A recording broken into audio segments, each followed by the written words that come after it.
നമുക്ക് മുമ്പിലുള്ള നമുക്കത് തക്കത്തിൽ ഉപയോഗിക്കാം. നമുക്ക് വളരെ ആത്മാർത്ഥതയോടെ പ്രാർത്ഥിപ്പാൻ ഈ സഭയ്ക്ക് വേണ്ടി ഈ മക്കൾക്ക് വേണ്ടിയൊക്കെ പ്രാർത്ഥിക്കാൻ നമ്മളെ സഹായിച്ചു. നമ്മൾ കഴിഞ്ഞ ആഴ്ച ആരംഭിച്ച ലേഖന പഠനം അതിൻ്റെ ഒരു മുഖവരി എന്ന നിലയിൽ ചില കാര്യങ്ങൾ പറഞ്ഞാണ് നമ്മൾ കഴിഞ്ഞ ആഴ്ച ചിന്തിച്ചത്. ഇൻട്രൊഡക്ഷൻ ആയിരുന്നു. നമ്മള് ഓർപ്പിച്ച പോലെ തന്നെ സഭയുടെ ക്രിസ്തുവിനെ വെളിപ്പെടുത്തുന്ന അനുഗ്രഹിക്കപ്പെട്ട ലേഖനമാണ് കൊലോസ്യ ലേഖനം. കൊലോസ്യ ലേഖനത്തിലെ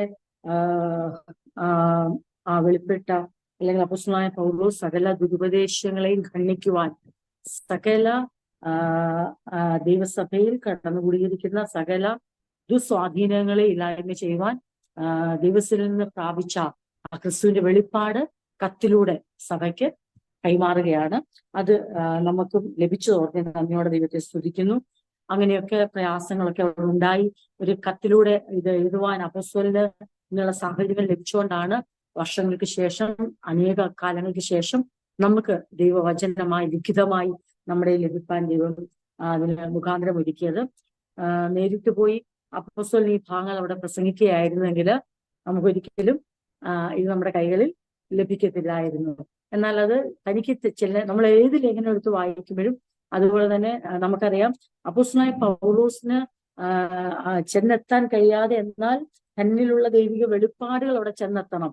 ദൈവം തനിക്ക് കൊടുത്തിരിക്കുന്ന ആ ദൈവ കൃപയ്ക്കൊത്തവണ്ണം ദൈവസഭയുടെ ഓരോ വിഷയങ്ങളിലും വേണ്ട പരിഹാരങ്ങളും നിർദ്ദേശങ്ങളും മുന്നറിയിപ്പുകളും എല്ലാം എത്തിച്ചെല്ലണം എന്നുള്ള പൂർണ്ണ ബോധ്യത്തോടെ തന്റെ ദൈവസ്ഥനിൽ ഇരുന്ന് ദൈവികമായ സന്ദേശങ്ങളെ അടിസ്ഥാന വചനങ്ങളെയും അതോടൊപ്പം തന്നെ അതിന് മുകളിൽ വളർന്നു വരേണ്ടതും പ്രാപിച്ച് അത് കത്ത് മുഖേന ആ സന്ദേശം അനുഗ്രഹിക്കപ്പെട്ട ദൈവവചന സന്ദേശങ്ങൾ ഇങ്ങനെ സഭകളിൽ എത്തിച്ചതാണ് നമുക്ക് ഈ ലേഖനങ്ങളായിട്ട് നമ്മുടെ കൈകളിൽ ലഭിച്ചത്. അതെത്ര ശ്രേഷ്ഠമാണ് എന്ന് നമ്മൾ ഓരോ ലേഖനങ്ങളും പഠിക്കുമ്പോൾ സഭയുടെ വളരെ അടിസ്ഥാന ഉപദേശങ്ങളും സഭയുടെ ഏറ്റവും പ്രധാനമായ എല്ലാ നടത്തിപ്പുകളും വളർച്ചയും ഉയർച്ചയും സകലവും അടങ്ങിയിരിക്കുന്ന നമുക്ക് കണ്ടെത്താൻ കഴിയുന്നത് ലേഖനങ്ങളിൽ നിന്നാണ്.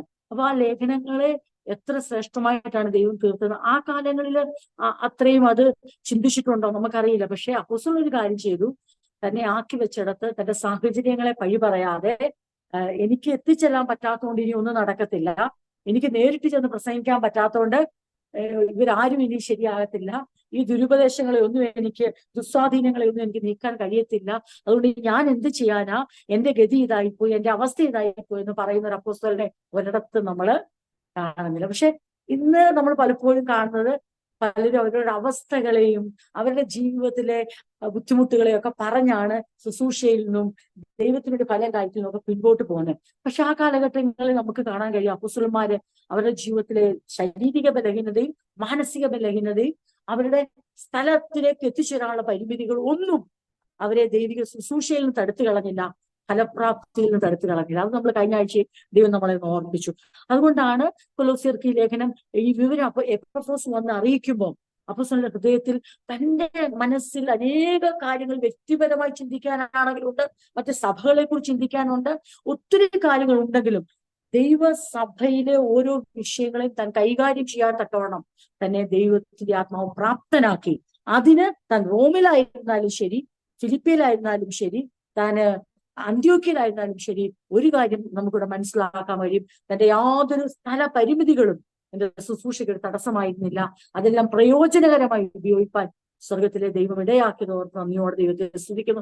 നമുക്കും ആത്മാർത്ഥമായി പ്രാർത്ഥിക്കണം. കർത്താവേ, ദൈവത്തിന് ഞാൻ എപ്പോഴും പറയുന്ന പോലെ നമുക്ക് ദൈവത്തിൽ നിന്ന് പ്രാപിക്കുന്ന കാര്യത്തിൽ മാത്രം നമ്മൾ ദൈവത്തെ അങ്ങ് വലുതായി കാണരുത്. ദൈവം പരിമിതികൾക്ക് അപ്പുറം പ്രവർത്തിക്കുന്ന ദൈവമാണ്. ദൈവത്തിന് കഴിയാത്തായിട്ട് ഒന്നുമില്ല, ദൈവത്തിന് അസാധ്യമായിട്ട് ഒന്നുമില്ല. അവന്റെ ബലമുള്ള കൈകൊണ്ട് നീട്ടിയ ഭുജം കൊണ്ട് അവന് വിടുവിപ്പാൻ കഴിയും. ഈ വിശ്വാസം നമുക്ക് ഏതിലും ഉണ്ടായിരിക്കണം. ദൈവത്തിന് വേണ്ടി നമ്മളെ തന്നെ കൊടുക്കുന്ന കാര്യത്തിലും ഉണ്ടായി. ദൈവത്തിൽ നിന്ന് പ്രാപിക്കുന്ന കാര്യം മാത്രം പോരാ ഈ വിശ്വാസം, മറിച്ച് ദൈവത്തിനു വേണ്ടി നമ്മളെ തന്നെ കൊടുക്കുന്ന കാര്യത്തിൽ അതെ നാം പറയണേ, എന്റെ ഈ സാഹചര്യങ്ങളിലും ദൈവത്തിന് എന്നെ ഉപയോഗിക്കാൻ കഴിയും. എന്റെ ഈ ശാരീരിക ബലഹീനതയിലും എനിക്ക് മറ്റുള്ളവർക്ക് ഒരു അനുഗ്രഹമാൻ കഴിയും. എന്റെ സാമ്പത്തിക അതേ പ്രയാസങ്ങളിലും എനിക്ക് കർത്താവിന് വേണ്ടി പ്രയോജനപ്പെടാൻ കഴിയും. എന്റെ മാനസികമായ ദൗർബല്യങ്ങളുടെ നടുവിലും എന്റെ വീട്ടിൽ ഞാൻ അനുഭവിക്കുന്ന സമ്മർദ്ദങ്ങളുടെ നടുവിലും കർത്താവിനെ എന്നെ ഉപയോഗിക്കുന്നത് എങ്ങനെ പറ്റും? എങ്ങനെ പറ്റും ചോദിച്ചാൽ, ദൈവം നമുക്ക് വേണ്ടി എങ്ങനെ പ്രവർത്തിക്കുമെന്ന് നമ്മൾ വിശ്വസിച്ചില്ലേ? ദൈവത്തിന് ഇറങ്ങി വന്ന് നമ്മുടെ വിഷയങ്ങൾ പ്രവർത്തിപ്പാൻ കഴിയും, അത്രമാത്രം ശക്തനാണെന്ന് വിശ്വസിച്ച അതേ വിശ്വാസം നമ്മളെ കൊണ്ട് പ്രവർത്തിപ്പാൻ, നമ്മളെ ഉപയോഗിപ്പാൻ, ദൈവത്തിന്റെ കൈക്കിണങ്ങിയ ആയുധമായി നമ്മളെ ഉപയോഗിപ്പാൻ ബലഹീനതയിൽ തികഞ്ഞു വരുന്ന ദൈവത്തിന്റെ ബലത്താൽ സാധിക്കുമെന്ന് നാം വിശ്വസിക്കണം. അങ്ങനെ വിശ്വസിച്ച ഭക്തന്മാരാണ് കർത്താവിന് വേണ്ടി എല്ലാ കാലത്തും പ്രയോജനപ്പെട്ടത്. ഒരു വശം നാണയത്തിന്റെ ഒരു വശം മാത്രമായുണ്ട് ക്രിസ്തീയ ജീവിതമാകുന്നില്ല. അതുകൊണ്ട് മാത്രം ദൈവത്തെ മഹത്വപ്പെടുത്തി ദൈവത്തിൽ ഞാൻ വിശ്വസിക്കുന്നു എന്ന് പറഞ്ഞ് നമുക്ക് മുന്നോട്ട് പോകാൻ കഴിയത്തില്ല. മറിച്ച് ദൈവത്തിന് വേണ്ടി പ്രയോജനപ്പെടുന്ന കാര്യത്തിൽ കർത്താവ് നമ്മളെ ഏത് പരിമിതികളുടെ നടുവിലും, ഏതില്ലായ്മയുടെ നടുവിലും, ഏത് ദൗർബല്യത്തിന് നടുവിലും കർത്താവിന് നമ്മളെ ഉപയോഗിക്കാൻ കഴിയുമെന്ന് നമുക്ക് പൂർണ്ണമായും വിശ്വസിക്കുകയും അതിനുവേണ്ടി വാഞ്ചിക്കുകയും പ്രാർത്ഥിക്കുകയും ചെയ്യുന്നെങ്കിലാണ് നമ്മളെയും നമ്മുടെ ജീവിതത്തിന്റെ എല്ലാ മേഖലകളിലും എത്രത്തോളം എവിടൊക്കെ എന്നൊക്കെ ദൈവം തീരുമാനിക്കട്ടെ, പക്ഷെ ഒരാൾക്കെങ്കിലും ഒരാൾക്ക് അല്ലെങ്കിൽ ഒരു കൂട്ടത്തിന് വേണ്ടിയെങ്കിലും ഒരു കൂട്ടത്തിന് ദൈവം അത് ഉപയോഗിപ്പാൻ ശക്തനാണെന്ന് ഈ ലേഖനങ്ങൾ മുഴുവനും നമുക്ക് തരുന്ന ഒരു വലിയ പ്രചോദനമായ സന്ദേശം അതാണ്. അത് പ്രാരംഭത്തിൽ തന്നെ ദൈവത്തിന്റെ ആത്മാവ് നമ്മളെ ഓർപ്പിക്കുന്നു. നമ്മൾ അങ്ങനെ ആയിത്തീരുവാൻ കർത്താവ് നമ്മളെ സഹായിക്കട്ടെ. നമുക്കറിയാം കൊലോസ്യ ലേഖനത്തിന്റെ പശ്ചാത്തലങ്ങള് നമ്മളൊന്ന് പറഞ്ഞു. അപ്പോസ്തലനായ പൗലോസ് നേരിട്ട് പോയി സ്ഥാപിച്ചതോ സന്ദർശിച്ചതോ ആയ സഭയിൽ ഇത് നേരിട്ട് മുഖാമുഖമായി അവരെ കണ്ടിട്ടില്ല. എന്നാൽ എപ്പഫ്രസ് എന്ന അനുഗ്രഹിക്കപ്പെട്ട കർത്തൃഭൃത്യനാൽ ശുശ്രൂഷയാൽ അവിടെ സുവിശേഷം എത്തിച്ചേരുകയും ദൈവസഭ സ്ഥാപിക്കപ്പെടുകയും ചെയ്തു. അപ്പോസ്തലനായ പൗലോസിന് അത് വലിയ സന്തോഷമായി തീർന്നു. എന്നാൽ ഈ കത്ത് എങ്ങനെയാണ് ദൈവസഭ സ്ഥാപിക്കപ്പെട്ടതെന്ന് നമ്മൾ അല്ലെങ്കിൽ അതിന്റെ ഒരു ചെറിയ പശ്ചാത്തലം നമ്മൾ ചിന്തിച്ചു. എന്നാൽ എന്തുകൊണ്ടാണ് ഈ ലേഖനം എഴുതുന്നത് നമ്മൾ ചിന്തിച്ചു. ലേഖനം എഴുതാനുള്ള കാരണം എന്നു ചോദിച്ചാൽ, പൗലോസിലുള്ള വിശ്വാസ സമൂഹം വളരെ ശക്തി പ്രാപിച്ചു വളർന്നുകൊണ്ടിരിക്കുകയായിരുന്നു എന്ന് എപ്പഫ്രോസ് പൗലോസിനെ അറിയിച്ചു. അത് വലിയ സന്തോഷമാണ്.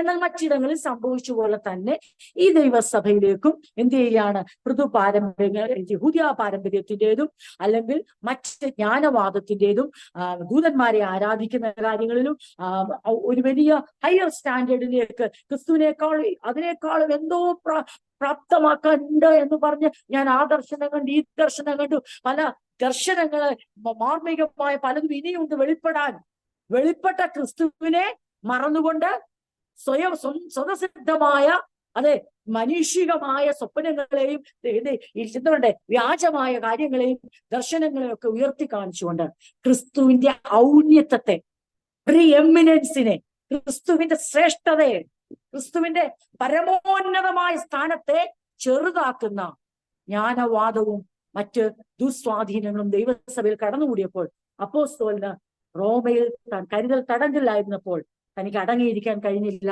എപ്പഫ്രോസിലൂടെ ഈ വിവരം അറിയുമ്പോൾ താൻ തീരുമാനിച്ചു ദൈവിക വെളിപ്പാടോടുകൂടെ ഇവർക്ക് അതേ നമുക്ക് പലപ്പോഴും എല്ലായിടത്തും പ്രശ്നമാണല്ലോ.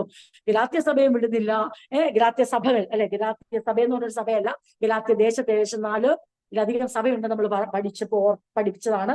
അതുപോലെ തന്നെ എഫെസോസിലെ സഭയും വിടുന്നില്ല, ഫിലിപ്പിയ സഭകളിലും ഇത് ചെല്ലുന്നുണ്ട്, ഇപ്പൊ വേണ്ട കൊലോസ്യരും ചെല്ലുന്നുണ്ട്. എല്ലാ സഭകളെയും ഈ ദുസ്വാധീനങ്ങൾ പിടികൂടുകയാണല്ലോ, ഈ ദുരുപദേശങ്ങൾ പിടികൂടുകയാണല്ലോ എന്ന് പറഞ്ഞ് നിരാശപ്പെടാനായിരുന്നു എപ്പോഴേ അപ്പോസ്തലന്. നമ്മുടെയൊക്കെ ജീവിതത്തിൽ നിരാശപ്പെടാൻ 1000 കാരണങ്ങൾ ഈ വർത്തമാന കാലത്തിലുണ്ട്. 1000 കാരണങ്ങളുണ്ട്. അതേത് രീതിയിലെടുത്ത് നോക്കിയാലും നമ്മുടെ മനസ്സും അടുപ്പിക്കുന്ന വിഷയങ്ങൾ സഭയോട് ബന്ധപ്പെട്ടും നമ്മുടെ വ്യക്തിപരമായ ജീവിതത്തോട് ബന്ധപ്പെട്ടും നടന്നുകൊണ്ടേയിരിക്കും. പക്ഷെ അതിന്റെ നടുവിൽ നാം ആത്മാർത്ഥമായി ആഗ്രഹിക്കണം, പ്രാർത്ഥിക്കണം. ഞങ്ങൾക്ക് ഫലം കായ്ച്ചുകൊണ്ട് ഞങ്ങളെ ഏൽപ്പിച്ചിരിക്കുന്ന ദൈവകൃപയ്ക്ക് ഒത്തവണ്ണം ദൈവത്തിന്റെ വേലയ്ക്ക് പങ്കാളികളായി തീർന്ന് ചിലരെങ്കിലും കർത്താവിന്റെ നിലനിർത്തുവാൻ, ചിലരെങ്കിലും തീയിൽ നിന്ന് വലിച്ചെടുക്കുവാൻ, ദുസ്വാധീനങ്ങളിൽ നിന്ന് അവരെ ക്രിസ്തുയേശുവിന്റെ സ്വാധീനത്തിലേക്ക്, കർത്തൃത്വത്തിലേക്ക് തിരികെ കൊണ്ടുവരുവാൻ ഞങ്ങൾക്ക് ലഭിച്ചിരിക്കുന്ന ദൈവവചന വെളിപ്പാടിൽ ഞങ്ങളെ ഉപയോഗിക്കണമേ. അതിന് ആഴമായ അതേ ദൈവിക വചനത്താൽ ഞങ്ങളെ നിറയ്ക്കണമെന്ന് നമുക്ക് ഓരോരുത്തർക്കും പ്രാർത്ഥിക്കുകയും പ്രയോജനപ്പെടുകയും ചെയ്യാം. അപ്പോസ്തലൻ അത് ചെയ്തു, തിമോഥെയോസ് അത് ചെയ്തു, എപ്പഫ്രാസ് അത് ചെയ്തു. അവരൊക്കെയും ഒരുമിച്ച് നിന്നുകൊണ്ട് ഈ കർത്താവിന്റെ വേലയിൽ പങ്കാളികളായി തീർന്നുകൊണ്ടാണ് ഇന്ന് നാം ചിന്തിക്കുന്ന ഈ ലേഖനവും കഴിഞ്ഞ നാൾ ചിന്തിച്ചു വായിക്കുന്നതുമായ പുതിയ നിയമസഭയ്ക്ക് ലഭിച്ച സകല ലേഖനങ്ങളുടെ പിന്നിൽ ഒരു വലിയ സ്വാതന്ത്ര്യത്തിന്റെ അവസ്ഥയിലല്ല ഇത്രയും വിശാലമായ വെളിപ്പാടുണ്ടായത്. അവരുടെ സാഹചര്യങ്ങളുടെ വിശാലതയല്ലായിരുന്നു അവരുടെ വെളിപ്പാടിന്റെ വിശാലത. അവരുടെ ദൈവിക മർമ്മങ്ങളുടെ ആ പൂർണ്ണത അവരുടെ ഉള്ളിലേക്ക് വന്നത് അവരുടെ സാഹചര്യങ്ങൾ ഞെരുക്കമായിരുന്നു. പക്ഷെ ദൈവം അവരോട് ഇടപെടുന്നതിന് ഒരു ഞെരുക്കവും ഇല്ലായിരുന്നു. ദൈവത്തിനോട് സംസാരിപ്പാൻ അതൊന്നും ഒരു തടസ്സമല്ലായിരുന്നു. അങ്ങനെ പ്രാപിച്ച ദൈവിക സന്ദേശങ്ങളാണ് ഈ ലേഖനങ്ങളിലുടനീളം അപ്പോസ്തലൻ കൈമാറുന്നത് കത്തിലൂടെ. അതെങ്ങും മിസ്സായി പോകാതെ, അതെങ്ങും നഷ്ടപ്പെട്ടു പോകാതെ, അതിനെ വഹിക്കേണ്ടവർ വഹിച്ച്, അതിനെ എത്തേണ്ടിടത്ത് എത്തിച്ച്, അതിലൊന്നിലധികം അടുത്തടുത്തുള്ള സഭകളിലൊന്ന് വായിച്ച് ജീവിതത്തില് സഭയ്ക്ക് മാറ്റം വരുത്തി അവരെയൊക്കെ നിലനിർത്തി ദൈവ പദ്ധതിക്കായിട്ട് നന്ദിയോടെ ദൈവത്തെ സ്തുതിക്കും. ഇന്നും ദൈവം പ്രവർത്തിപ്പാൻ ശക്തനാണ്. അങ്ങനെ ശക്തമായി വളർന്നു വന്ന കൊലോസ്യ സഭയില് ഒത്തിരി ക്വാളിറ്റീസ് പറയാനുള്ള, മേന്മകൾ പറയാനുള്ള സഭയ്ക്കകത്തേക്ക് എന്ത് സംഭവിക്കുകയാണ്? ഈ ദുസ്വാധീനങ്ങൾ അവരുടെ പ്രചരിച്ചു. അതിനെതിരെ ശക്തമായി പ്രതികരിക്കുകയും അതിന് അപ്പോസ്തലൻ കണ്ട മാർഗം എന്ന് ചോദിച്ചാൽ സകല ദുസ്വാധീനങ്ങളെ തകർക്കാൻ ഏറ്റവും വലിയ എന്താ പറയണ്ടേ മറുമരുന്ന് എന്ന് ചോദിച്ചാൽ ക്രിസ്തുവിനെ വെളിപ്പെടുത്തുക, ക്രിസ്തുവിന്റെ മഹത്വത്തെ വെളിപ്പെടുത്തുക, ക്രിസ്തുവിന്റെ ഔന്നത്യത്തെ തിരിച്ചു കൊണ്ടുവരിക. അവരുടെ ഹൃദയത്തിൽ നഷ്ടപ്പെടാൻ സാധ്യതയുള്ള, നഷ്ടപ്പെട്ടു എന്ന് തോന്നുന്ന ആ പരമോന്നതമായ സ്ഥാനത്തെ, ആ പ്രീ എമിനൻസിനെ, ആ അതിശ്രേഷ്ഠതയെ, ക്രിസ്തുവിന് മുകളിൽ ഇനി ഒന്നുമില്ല, ആരുമില്ല, അവനാണ് സകലത്തിനും മീതെ അത്യുന്നതനായിരിക്കുന്ന, നമുക്ക് ലഭിച്ചിരിക്കുന്ന, നാം വിശ്വസിച്ചിരിക്കുന്ന ജീവനുള്ള ദൈവത്തിന്റെ പുത്രനായ ക്രിസ്തുവിന്റെ ഔന്നത്യത്തെ, മഹത്വത്തെ, ശ്രേഷ്ഠതയെ വെളിപ്പെടുത്തുക എന്നുള്ളതാണ് അപ്പോസ്തലൻ കണ്ട മറുമരുന്ന്. അത് അപ്പോസ്തലൻ വളരെ ഭംഗിയായി ഈ കത്തിൽ നിർവഹിക്കുകയും ചെയ്യുന്നുണ്ട്. അതാണ് നമ്മൾ ചിന്തിച്ചത്. തിഖിക്കോസിന്റെ കയ്യിൽ കൊടുത്തയക്കുന്നു. അതായത് അപ്പോസ്തലന് അത് അങ്ങനെ ആ സമയത്ത് തന്നെ ഞാൻ ഓൾറെഡി പറഞ്ഞല്ലോ, കൊലോസ്യ സഭയിൽ ഒനോസിമോസ് അദ്ദേഹത്തിന്റെ യജമാനന് ഒക്കെയുണ്ട്. അങ്ങനെ ഒനോസിമോസിനും ഇടയിലും ഒരു കത്ത് കൊടുത്തയക്കുന്നു. ആ കത്താണ് ഫിലമോൻ എഴുതിയ ലേഖനം. അതും കഴിഞ്ഞ ആഴ്ച പറഞ്ഞിരുന്നു. അങ്ങനെ നമുക്ക് കൊലോസ്യർക്കെഴുതിയ ലേഖനത്തിലേക്ക് നമുക്ക് കടന്നു വരാം. സഭയുടെ ക്രിസ്തുവിനെ നമുക്ക് മനസ്സിലാക്കാം. സഭയുടെ ക്രിസ്തു എന്നെ മനസ്സിലാക്കുമ്പോഴാണ് സഭയ്ക്ക് നിലനിൽപ്പുള്ളൂ, അല്ലെ? ശിരസിനെ മുറുകെ പിടിക്കാത്ത ഒരു ശരീരത്തിനും നിലനിൽപ്പില്ല. ശിരസിന്റെ ആജ്ഞയെ അനുവർത്തിക്കാത്ത ഒരു ശരീരത്തിനും നിലനിൽപ്പില്ല.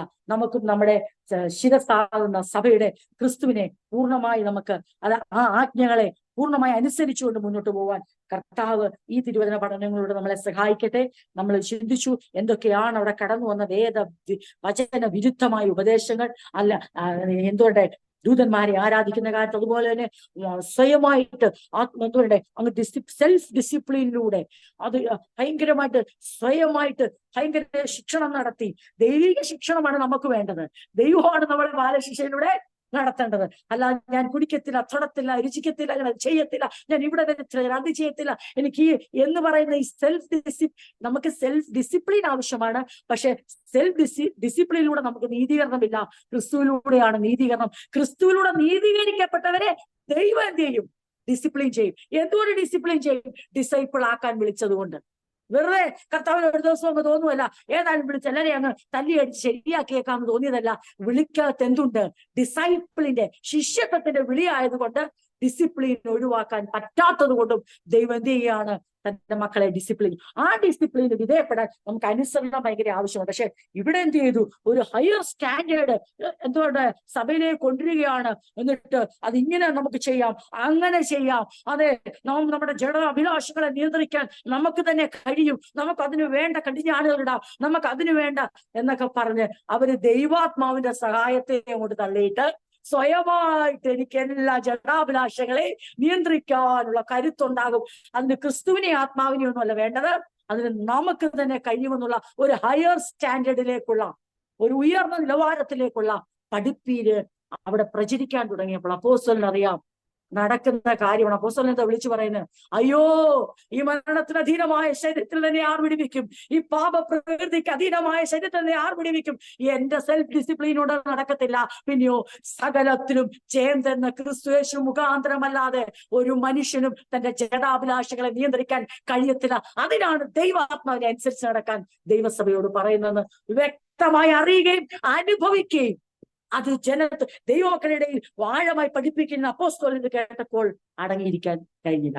എപ്പഫ്രോസിന്റെ ആ സന്തോഷ വാർത്തയും അതോടൊപ്പം തന്നെ സങ്കടത്തിന്റെ വർത്തമാനവും.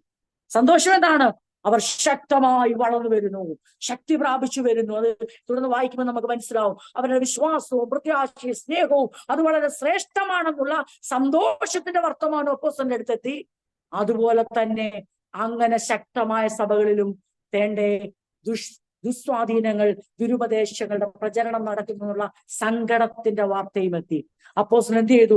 സന്തോഷത്തെയും സങ്കടത്തെയും ഒരുപോലെ ദൈവസ്ഥയിൽ കൊണ്ടുവച്ചിട്ട് എങ്ങനെ അതിനെ മാനേജ് ചെയ്യുന്നുള്ളത്, എങ്ങനെ അതിനെ ബലപ്പെടുത്തിക്കൊണ്ട് അതേ സമയത്ത് തന്നെ മുന്നറിയിപ്പുകളോടെ ആ സങ്കടങ്ങളെ ദൂരീകരിപ്പാൻ, ആ പ്രയാസങ്ങളെ മാറ്റുവാൻ, അപകട സാധ്യത മുമ്പിൽ കണ്ടുകൊണ്ട് ക്രിസ്തുയേശുവിന്റെ വെളിപ്പാട് ഈ കത്തിലൂടെ കൈമാറി തിഹിക്കോസിന്റെ കയ്യിൽ എഴുതി കൊടുത്തയക്കുകയാണ്. എപ്പഫ്രോസും അദ്ദേഹത്തോടൊപ്പം തടവുകാരനായി എന്ന് കരുതപ്പെടുന്നു. കാരണം എപ്പഫ്രോസും ഈ സഭയുടെ കൊലോസ്യ സഭയുടെ ശുശ്രൂഷകനായിരുന്നു. പക്ഷെ അദ്ദേഹം ഇപ്പോൾ തിഹിക്കോസിന്റെ കയ്യിലാണ് ഈ കത്ത് കൈമാറുന്നത്.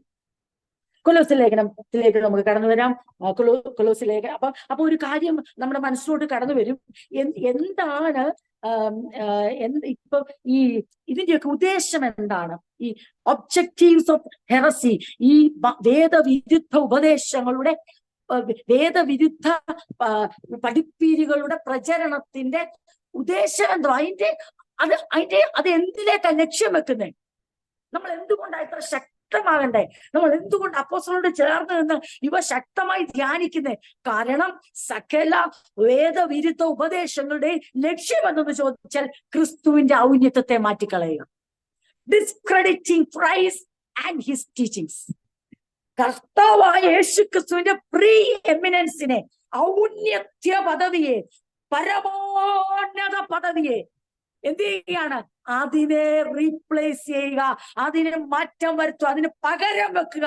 അതിന്റെ ആ സ്ഥാനത്തെ മാറ്റിക്കൊണ്ട് അവന്റെ ഉപദേശങ്ങൾക്ക് ഭംഗം വരുത്തിക്കൊണ്ട് ദൈവസഭയെ മലിനപ്പെടുത്തുക. ഒരു കാലത്തും നമുക്ക് ആയുസ്സുള്ള കാലത്തോളം നമുക്ക് പ്രാർത്ഥിക്കണം, കർത്താവേ, അങ്ങയുടെ ഔന്നത്യത്തിന് ഭംഗം വരുത്തുന്ന, അങ്ങയുടെ ഔന്നത്യത്തിന് പകരം വെക്കുന്ന ഒരു ഉപദേശം ഞങ്ങളുടെ സഭയിൽ ഞങ്ങളുടെ ചുറ്റുപാടുണ്ടാകാതെ കാക്കുവാൻ അങ്ങേക്ക് കഴിയും. കാരണം അവിടെയെല്ലാം നമ്മൾ ഉയർത്തേണ്ടത് ക്രിസ്തുവിന്റെ മഹത്വത്തെയാണ്. വ്യക്തികളുടെ മഹത്വമല്ല, ഒരു ഉപദേശങ്ങളുടെ മഹത്വമല്ല, പ്രമാണങ്ങളുടെ മഹത്വമല്ല. പ്രമാണത്തിലും അല്ല നമ്മൾ മുറുകെ പിടിച്ചിരിക്കുന്ന ക്രിസ്തുവാണ്, ശിരസിലാണ് മുറുകെ പിടിച്ചിരിക്കുന്നത്. എന്നാൽ ശിരസിനെ മുറുകെ പിടിക്കുമ്പോൾ ജീവിക്കേണ്ട പ്രമാണങ്ങളെ, വഴികളെ അവൻ ഉപദേശിച്ചു തരും. നമുക്ക് ക്രിസ്തുവിനെ കൂടാതെ അവന്റെ ഔന്നത്യ പദവിയെ ഹൃദയത്തിൽ പൂർണ്ണമായി ഉൾക്കൊള്ളാത്രത്തോളം കാലം ക്രിസ്തീയ ജീവിതം അതിന്റെ അർത്ഥവത്താകുന്നില്ല. അതുകൊണ്ട് അപ്പോസ്തലന് അറിയാമായിരുന്നു ഇത് വലിയ അപകടമാണ്. It is discrediting Christ and his teachings. അതൊരിക്കലും താൻ അനുവദിക്കുന്ന ഒരു കാര്യമല്ല. തന്നാലാവോളം തന്റെ ജീവിതം അതിനുവേണ്ടി താൻ പ്രയോജനപ്പെടുത്തിയതോർത്ത് നന്ദിയോടെ ദൈവത്തെ സ്തുതിക്കുന്നു. അത് ഞാൻ കഴിഞ്ഞ ആഴ്ച പറഞ്ഞല്ലോ, അതിന്റെ ഫലമൊക്കെ നമ്മൾ ഇവിടെ എഴുതിയിട്ടില്ല. അതിന്റെ ഫലത്തെക്കാൾ ഉപരി ഫലം കൊടുക്കുന്ന ദൈവമാണ്, ശുശ്രൂഷന് പ്രതിഫലം കൊടുക്കുന്ന ദൈവമാണ്. ചോദ്യം ഇതാണ്, ഫലം കഴിക്കുവാനും പ്രതിഫലം പ്രാപിപ്പാനും യോഗ്യരായ ഒരു വേലയിൽ നമ്മളും പങ്കാളികളാണ്. അതായിരിക്കണം നമ്മുടെ ഉള്ളിലേക്ക് കടന്നു വരേണ്ട ചോദ്യം. കൊലോസ്യർക്കെഴുതിയ ലേഖനം 1-ാം അധ്യായം 1-2 വാക്യങ്ങൾ. ദൈവ ഇഷ്ടത്താൽ ക്രിസ്തുയേശുവിന്റെ അപ്പോസ്തലനായ പൗലോസും സഹോദരനായ തിമോത്തിയോസും കൊലോസ്യയിലുള്ള വിശുദ്ധന്മാരും ക്രിസ്തുവിൽ വിശ്വസ്ത സഹോദരന്മാരുമായവർക്ക് എഴുതുന്നത്. നമ്മുടെ പിതാവായ ദൈവത്തിൽ നിങ്ങൾക്ക് കൃപയും സമാധാനവും ഉണ്ടാകട്ടെ. ഇവിടെ അപ്പോസ്തലൻ തുടക്കത്തിൽ തന്നെ ആ പറയുന്ന ആ ഭാഗം, അതിന്റെ ആരംഭത്തിൽ തന്നെ താൻ പറയുകയാണ്, ദൈവഹിതത്താൽ ക്രിസ്തുയേശുവിന്റെ അപ്പോസ്തലനായ പൗലോസ്. കാരണം തനിക്ക് വ്യക്തമായ ബോധ്യമുണ്ട്, തന്റെ അപ്പോസ്തോലിക ശുശ്രൂഷ തന്റെ ഹിതത്താലല്ല, ദൈവത്തിന്റെ ഹിതത്താലാണ്. ഈ ഒരു കൺഫർമേഷൻ അപ്പോസ്തലനായ പൗലോസിനെ കണ്ടന്റ്മെന്റ് ആയിട്ടുള്ള ഒരു മനുഷ്യനായി, സംതൃപ്തിയുള്ള ഒരു മനുഷ്യനായി ജീവിക്കാൻ തന്നെ പ്രാപ്തനാക്കി. എന്താണ്? ദൈവഹിതത്താൽ ക്രിസ്തുയേശുവിൽ അപ്പോസ്തലനായ പൗലോസ്, അല്ലെങ്കിൽ ദൈവ ഇഷ്ടത്താൽ ക്രിസ്തുയേശുവിന്റെ അപ്പോസ്തലനായ പൗലോസ്. ദൈവമാണ് എന്നെ ശുശ്രൂഷയിലേക്ക് വിളിച്ചുവെന്നും ഞാൻ ക്രിസ്തുയേശുവിന്റെ ദാസനാണെന്നുമുള്ള ഈ കൺഫർമേഷൻ ഈ ഉറപ്പ് തന്റെ ക്രിസ്തീയ ജീവിതത്തിൽ വലിയ സംതൃപ്തി പകർന്നു. നമ്മുടെ ഈ ക്രിസ്ത്യ ജീവിതത്തിൽ നമ്മൾ എപ്പോഴും ഓർത്തോണം, ദൈവഹിതത്താൽ ഒരു സ്ഥലത്താണോ ഞാൻ ആയിരിക്കുന്നത്? ദൈവഹിതത്താൽ ഒരു വേലയ്ക്കാണോ ഞാൻ കൈകൊടുത്തിരിക്കുന്നത്? ദൈവഹിതപ്രകാരമാണോ ഞാൻ ഈ സഭയിലായിരിക്കുന്നത്? ഞാൻ ആയിരിക്കുന്ന സഭയിൽ നിന്ന് എനിക്ക് യഥാർത്ഥമായ ക്രിസ്തീയ നയിക്കാനുള്ള ആത്മീയ ആഹാരം കിട്ടുന്നുണ്ടോ? ഞാൻ ആയിരിക്കുന്ന സഭ എന്നെ ക്രിസ്തുവിൽ തന്നെയാണോ നടത്തുന്നത്? ഞാൻ ആയിരിക്കുന്ന സഭയിൽ വെളിപ്പെടുന്നത് ക്രിസ്തുവിന്റെ മഹത്വമാണോ, അതോ അവിടെ ശുശ്രൂഷിക്കുന്നവരുടെ മഹത്വമാണോ, അതോ അവിടുത്തെ സമ്പന്നരുടെ മഹത്വമാണോ? നമുക്ക് ആ കാര്യത്തിൽ കൺഫർമേഷൻ ഉണ്ടായിരിക്കണം. ഉണ്ടായാലുള്ള ഗുണം എന്നാ? ആരൊക്കെ ഇളകി മറിഞ്ഞാൽ നമ്മുടെ ഉള്ളിൽ നിറഞ്ഞു കഴിയുന്ന ഒരു സംതൃപ്തി ഉണ്ടാവും.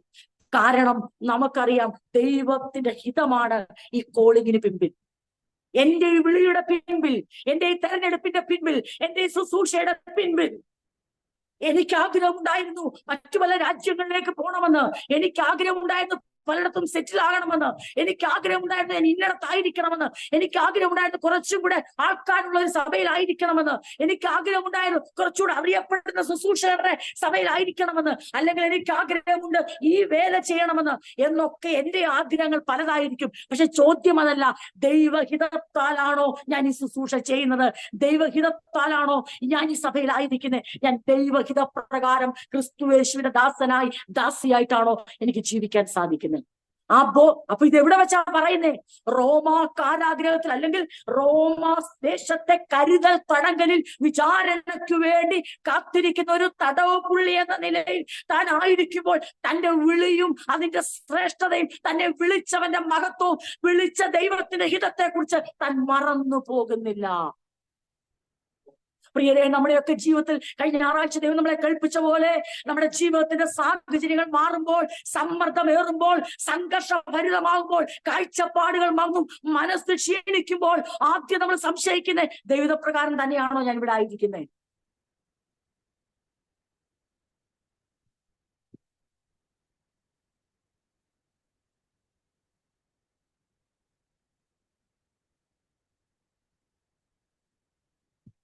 ദൈവം തന്നെയാണോ എന്നെ ഇപ്രകാരം ആക്കി വെച്ചിരിക്കുന്നത്? സാഹചര്യങ്ങളുടെ സമ്മർദ്ദം അപ്പോസ്തലന്റെ വിളിയെ സംശയിപ്പിച്ചില്ല, തെരഞ്ഞെടുപ്പിനെ സംശയിപ്പിച്ചില്ല, ശുശ്രൂഷയെ സംശയിപ്പിച്ചു. പ്രിയരെ, സാഹചര്യങ്ങളല്ല അവ വിധി എഴുതുന്നേ. അപ്പോസ്തലന് വ്യക്തമായ കൺഫർമേഷൻ ഉണ്ടായിരുന്നു. അവിടെ തൂലിക എടുത്ത് എഴുതുമ്പോൾ തന്റെ ജീവിതത്തിൽ തനിക്ക് വ്യക്തമായിട്ട് അറിയാം, കൊലോസ്യർ സഭയിലേക്ക് ലേഖനം ചെല്ലുമ്പോൾ ഈ എഴുതുന്ന ആള് വിചാരണയ്ക്ക് വേണ്ടി റോമാ കരുതൽ തടങ്കലിൽ ആയിരിക്കുകയാണ്. പടയാളികൾ തന്റെ വീടിന് മുമ്പിൽ കാവലുണ്ട്. തനിക്ക് സ്വാതന്ത്ര്യം ഉണ്ടോ എന്ന് ചോദിച്ചാൽ ഉണ്ട്, സ്വാതന്ത്ര്യമില്ലേ ചോദിച്ചാ. അങ്ങനെ ഒരു അവസ്ഥയിലും എന്റെ വിളിയെക്കുറിച്ചും തെരഞ്ഞെടുപ്പിനെ കുറിച്ചും ശുശ്രൂഷയെക്കുറിച്ചും തനിക്കൊരു സംശയമില്ല. ഇന്നത്തെ കാലഘട്ടത്തിൽ ജീവിക്കുമ്പോൾ ദൈവമക്കൾ ഓർത്തോണം, ഇന്നത്തെ കാലഘട്ടം നമ്മുടെ വിളിയും തെരഞ്ഞെടുപ്പും ശുശ്രൂഷയും നമ്മുടെ അനുഗ്രഹവും ഒക്കെ കണക്കിടുന്നത് നമ്മുടെ സാഹചര്യങ്ങളെ അളന്നുകൊണ്ടാണ്. പക്ഷേ ഭക്തന്മാർ ഒരിക്കലും അങ്ങനെ അല്ലായിരുന്നു. അപ്പോസ്തലന്മാർ ഒരിക്കലും അങ്ങനെ അല്ലായിരുന്നു. നമ്മളും അങ്ങനെ ആകാൻ പാടില്ല. അപ്പോസ്തലന്റെ മാതൃക, ക്രിസ്തുവിന്റെ മാതൃക, ഭക്തന്മാരുടെ മാതൃക നമുക്ക് പിന്തുടരാം. ദൈവഹിതത്താൽ ക്രിസ്തുയേശുവിന്റെ അപ്പോസ്തലനായ പൗലോസും നമ്മുടെ സഹോദരനുമായ തിമത്തിയോസും കൊലോസ്യയിലുള്ള വിശുദ്ധന്മാരും ക്രിസ്തുവിൽ വിശ്വസ്ത സഹോദരന്മാരുമായവർക്ക് എഴുതുന്നത്. നമുക്കറിയാം, ഈ ലേഖനങ്ങളിലെല്ലാം അപ്പോസ്തലൻ പ്രധാനമായി മൂന്ന് കാര്യങ്ങൾ പരാമർശിക്കുന്നതിൽ ഒന്ന് തന്റെ അപ്പോസ്തോലിക ശുശ്രൂഷയും, രണ്ട് ജനത്തിന്റെ പദവിയും അല്ലെങ്കിൽ വിളിക്കപ്പെട്ടവരുടെ ദൈവവുമായുള്ള ബന്ധവും, മൂന്ന് അവർക്ക് കൃപയും സമാധാനവും ലഭിക്കട്ടെ എന്നുള്ള അവർക്ക് കൊടുക്കുന്ന അനുഗ്രഹ വചനങ്ങളും. തന്റെ പദവിയെ കുറിച്ച് തനിക്ക് വ്യക്തമായ ബോധ്യമുണ്ട്. എന്നിട്ട് രണ്ടാമത്തെ കാര്യം പറയുന്നത്, ഇത് വളരെ കോമൺ ആയ ഒരു സല്യൂട്ടേഷൻ ആണ്, ഒരു കത്തിന്റെ ആരംഭമാണ് നമ്മൾ ഈ വായിക്കുന്നതെന്ന് എനിക്ക് നന്നായിട്ട് അറിയാം. ഇവിടെ പറയുന്ന കൊലോസ്യയിലുള്ള വിശുദ്ധരും ഇന്നത്തെ ക്രിസ്തീയ സമൂഹത്തിന്, നാമധേയമായ ആ ക്രൈസ്തവ സമൂഹത്തിന് ഒരിക്കലും ഉൾക്കൊള്ളാൻ കഴിയാത്ത ഒരു സംബോധനയാണ് എല്ലാ ലേഖനത്തിന്റെ ആരംഭത്തിലുള്ളത്. ക്രിസ്തുവേശുവിൽ വിശുദ്ധരെന്നുള്ള പദവി എന്താണെന്നറിയാമോ ഉദ്ദേശിക്കുന്നത്? അപ്പോസ്തോലൻ എന്നുള്ളത് ദൈവം തനിക്ക് കൊടുത്തിരിക്കുന്ന ശുശ്രൂഷയുടെ പദവിയും, വിശുദ്ധരെന്ന് താൻ സംബോധന ചെയ്യുന്നത് ദൈവം തന്റെ ജനത്തിന് ദൈവവുമായി കൊടുത്തിരിക്കുന്ന ബന്ധമാണ്. It's a relationship to God.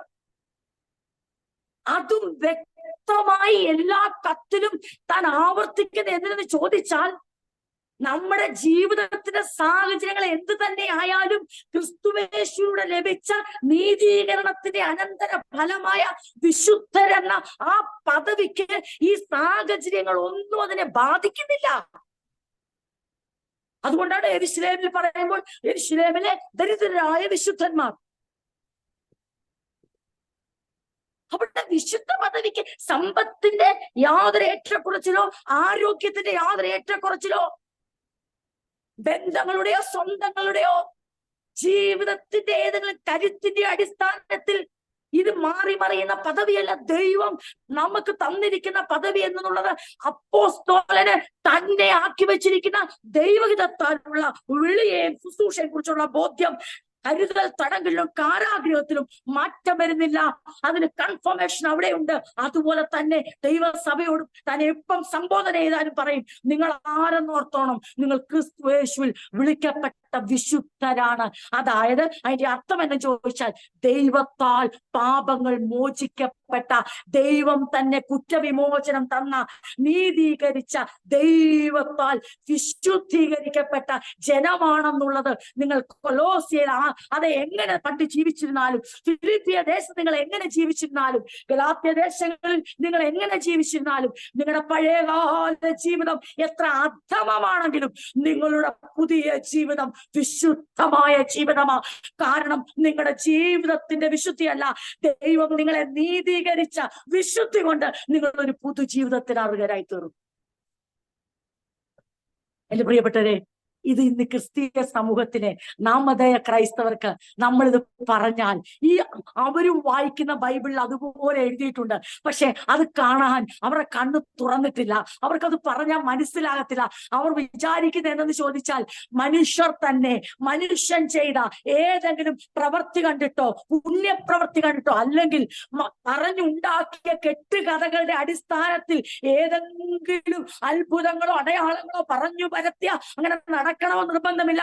അതിന്റെ അടിസ്ഥാനത്തിൽ മനുഷ്യനെ തന്നെ വിശുദ്ധനായി ഉയർത്താൻ ശ്രമിക്കുമ്പോൾ, സ്വർഗത്തിലെ ദൈവം തന്റെ പുത്രനിലൂടെ അധമമായ ജീവിതം നയിച്ച പാപത്തിന്റെ അഗാധ കൂപത്തിലായിരുന്ന നമ്മളെ തന്റെ പുത്രൻ മുഖാന്തരം അതെ വീണ്ടെടുത്ത് നമുക്ക് ഏറ്റവും അനുഗ്രഹിക്കേണ്ട പദവിയിലേക്ക് നമ്മളെ ഉയർത്തി എന്നുള്ളത് കണ്ണ് തുറക്കാത്തവൻ എങ്ങനെ മനസ്സിലാകാനും?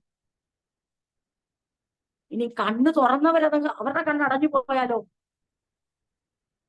കണ്ണു തുറക്കപ്പെട്ട് ഒരു കാലത്ത് ഏറ്റവും ശക്തമായി വിശുദ്ധീകരണത്തിൽ മുറുകെ പിടിച്ച അത് പാപിയായിരുന്ന എന്നെ കർത്താവ് തന്റെ രക്തത്താൽ വിശുദ്ധീകരിച്ചു.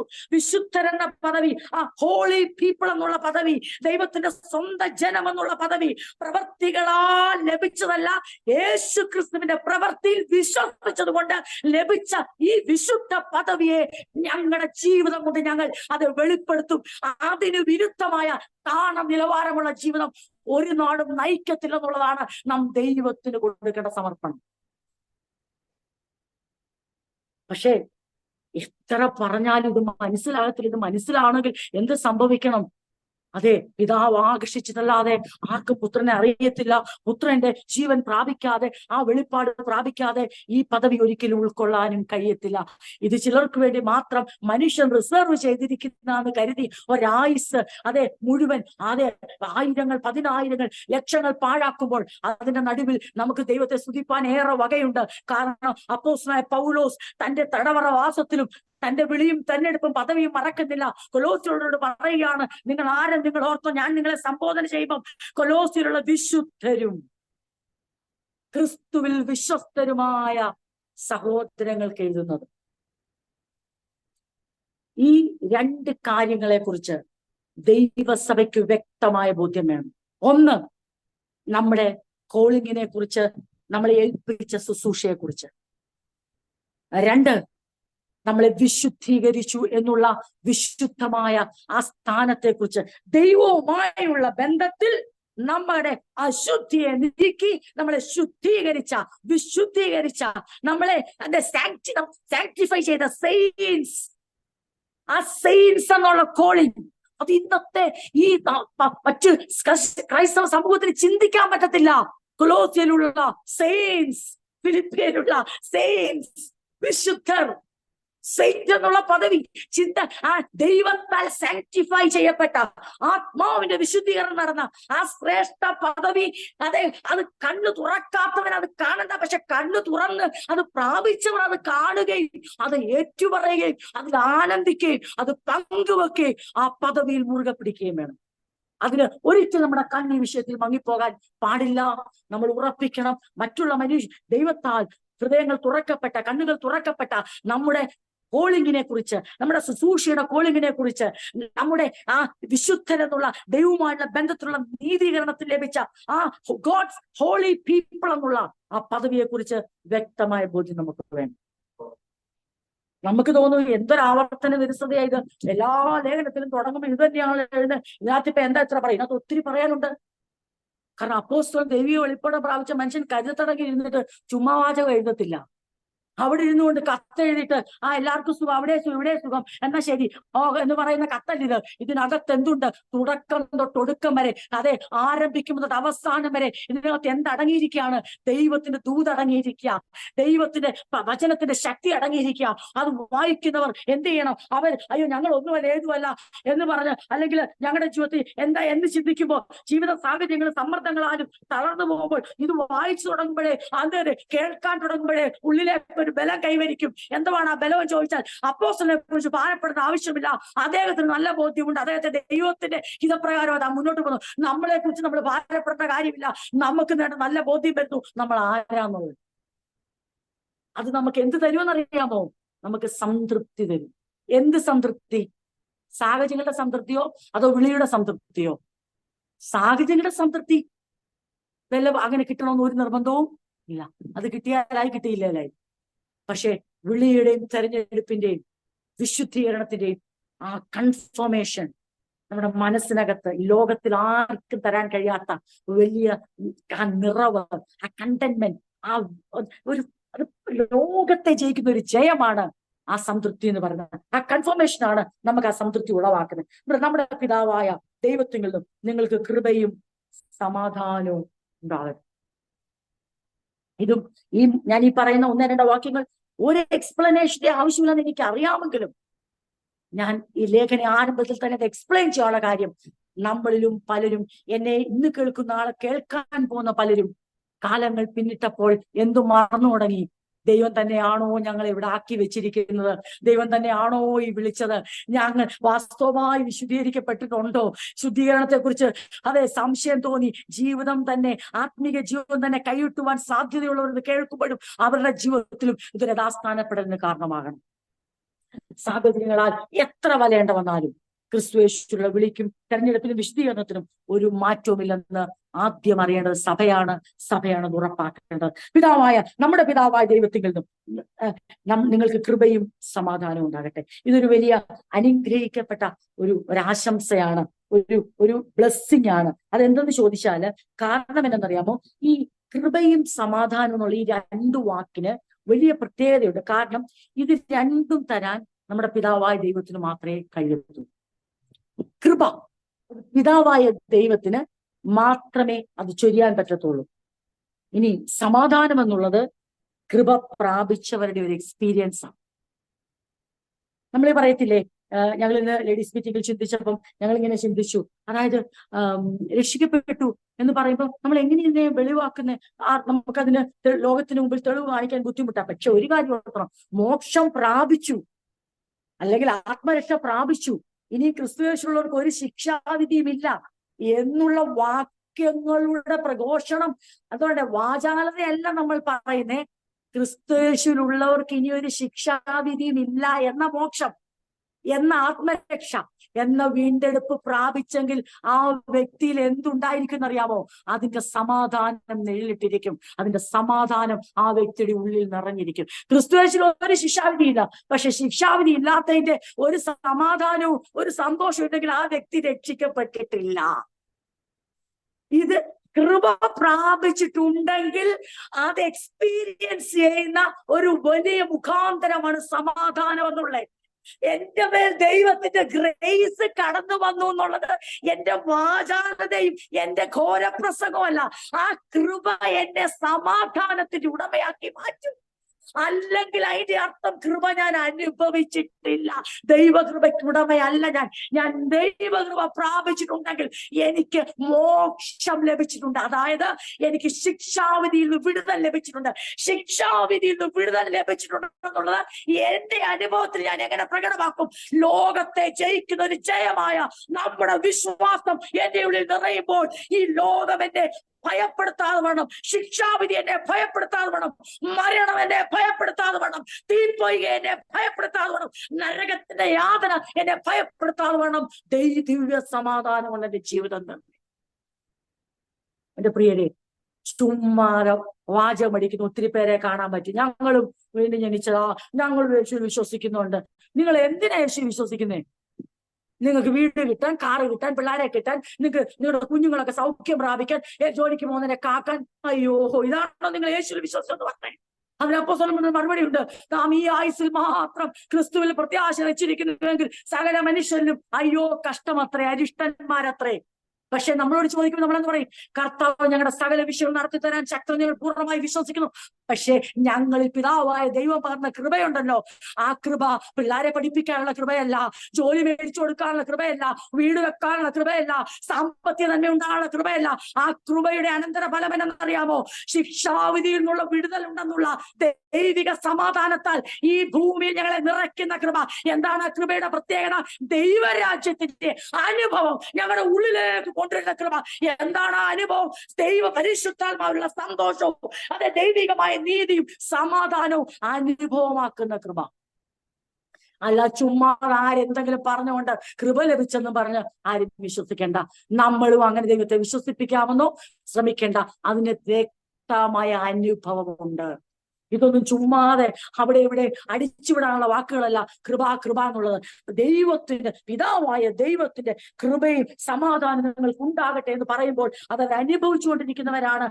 ഗ്രേസ് എന്തെന്ന് അവർക്ക് അറിയാം, അവർക്ക് ദൈവ പീസ് എന്തെന്നറിയാം. നമ്മൾ കേട്ടിട്ടില്ലേ പലരും പറഞ്ഞ്, ഓ എന്റെ ജീവിതത്തിൽ സമാധാനം എന്തെന്ന് ഞാൻ അനുഭവിക്കുന്നു. പക്ഷെ നമ്മളോ നമ്മുടെ ജീവിതത്തിൽ വ്യക്തമായി നമ്മൾ അനുഭവിക്കുന്നുണ്ട്. ആരെങ്കിലും പറയാണ് നിങ്ങൾ മോക്ഷം പ്രാപിച്ചോ, മോക്ഷം പ്രാപിക്കുന്ന ഉറപ്പുണ്ടോ? നിങ്ങൾക്ക് എന്നാൽ നിങ്ങൾക്ക് ആ മോക്ഷം പ്രാപിച്ചതിന് ഞാൻ ഒരു സെക്യുലർ ലാംഗ്വേജ് ആണ് ഞാൻ ഉപയോഗിക്കുന്നത്, മോക്ഷം എന്നുള്ളത്. അതാണ് യഥാർത്ഥ വേർഡാണത്, രക്ഷയ്ക്ക് ഉള്ള ഒരു മറ്റൊരു വേർഡാണത്. ആ പ്രാപിച്ചാൽ എന്ത് കാണും? ആ വ്യക്തിയിൽ നിറഞ്ഞ് കവിയുന്ന, ലോകത്തെ ജയിക്കുന്ന, ബുദ്ധിയെ കവിയുന്ന ഒരു സമാധാനം കാണും. ആ വ്യക്തി നരകയാതനയോ ശിക്ഷാവിധിയോ ഭയപ്പെടത്തില്ല. പിന്നെയോ അവൻ ഭയപ്പെടുന്ന ആരെയായിരിക്കും അറിയോ? നരകയാതനയിൽ നിന്ന്, തീപ്പൊയിൽ നിന്ന് അവനെ വിടുവിച്ച, ശിക്ഷാവിധി വിടുവിച്ച ദൈവത്തെ ആദരപൂർവ്വം സ്നേഹിക്കുന്ന ഭയമായിരിക്കും അവന്റെ ഉള്ളിലുള്ളത്, അല്ലാതെ ദൈവശിക്ഷയുടെ ഭയമായിരിക്കത്തില്ല. എന്റെ പേര് ഞാൻ എന്റെ വാക്കുകളെ ഇവിടെ അവസാനിപ്പിക്കുകയാണ്. ഇന്ന് രാത്രി ദൈവവചന ചിന്തകളെ ഇവിടെ ക്രോഡീകരിക്കുമ്പോൾ ദൈവത്തിന്റെ പരിശുദ്ധാത്മാവിൽ നമുക്ക് നമ്മെ തന്നെ ദൈവങ്ങൾ സമർപ്പിച്ച് പ്രാർത്ഥിക്കാൻ നമ്മുടെ മുമ്പിലുള്ള സമയത്തെ ഉപയോഗിക്കുമ്പോൾ ഈ പറഞ്ഞ കത്തിന്റെ ആരംഭത്തിൽ പറഞ്ഞ വാചകങ്ങൾ, വചനഭാഗങ്ങൾ അവരെ ആശംസിച്ചുകൊണ്ടും അവരെ സല്യൂട്ട് ചെയ്തുകൊണ്ടും എഴുതുന്നവരെയും ആർക്കെഴുതുന്നോ അവരോടുള്ള സംബോധനകൾ നമുക്ക് ഒരാവർത്തന വിരസതയായി തോന്നുന്നുണ്ടോ? നമ്മൾ എല്ലാ കത്തിലും ഇത് വായിച്ചു മടുത്തുപോയോ? എല്ലാ കത്തിലും ഇതൊക്കെ തന്നെയല്ലേ? ദൈവത്താൽ വിളിക്കപ്പെട്ട അപ്പോസ്തലനായ പൗലോസും തിമോഥെയോസും നിങ്ങൾക്ക് സഹോദരരെ വിശുദ്ധരായി നിങ്ങൾക്ക് എഴുതുന്നത്. എല്ലാ ലേഖനങ്ങളും ഇത് അടുപ്പിച്ച് വായിച്ചുകൊണ്ട് നമ്മൾ മടുത്തുപോയോ? പക്ഷെ അപ്പോസ്തലൻ എഴുതുന്നതിൽ ഒരു മടുപ്പുമില്ല. കാരണം അപ്പോസ്തലന്റെ ജീവിതത്തിന്റെ സംതൃപ്തിയുടെ ആധാരമാണ് തന്റെ ദൈവത്താലുള്ള വിളിയുടെ ഉറപ്പ്.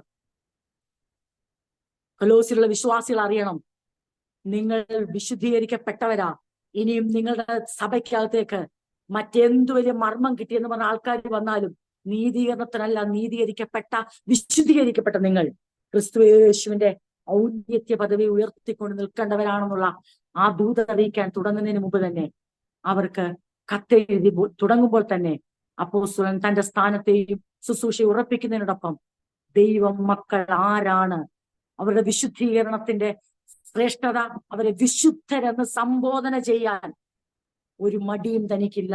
ഇന്നത്തെ ആത്മീയ സമൂഹം, ഇന്നത്തെ പേർ കേട്ട ആൾക്കാർ ചെയ്യുന്ന പോലെ സ്റ്റേജിൽ ഇരിക്കുന്ന കുറെ പേർ മാത്രം വിശുദ്ധരും അഭിഷിക്തരും, താഴെ ഇരിക്കുന്നവരൊക്കെ കേവലം വിശ്വാസികൾ എന്നുള്ള പദവിയല്ലായിരുന്നു അപ്പോസ്തലന്റെ സംബോധനയിൽ. പിന്നെയോ ഒരുമിച്ച് പറയുന്നു കൊലോസ്യയിലെ അത് വിശുദ്ധർക്ക് എഴുതുന്നത്.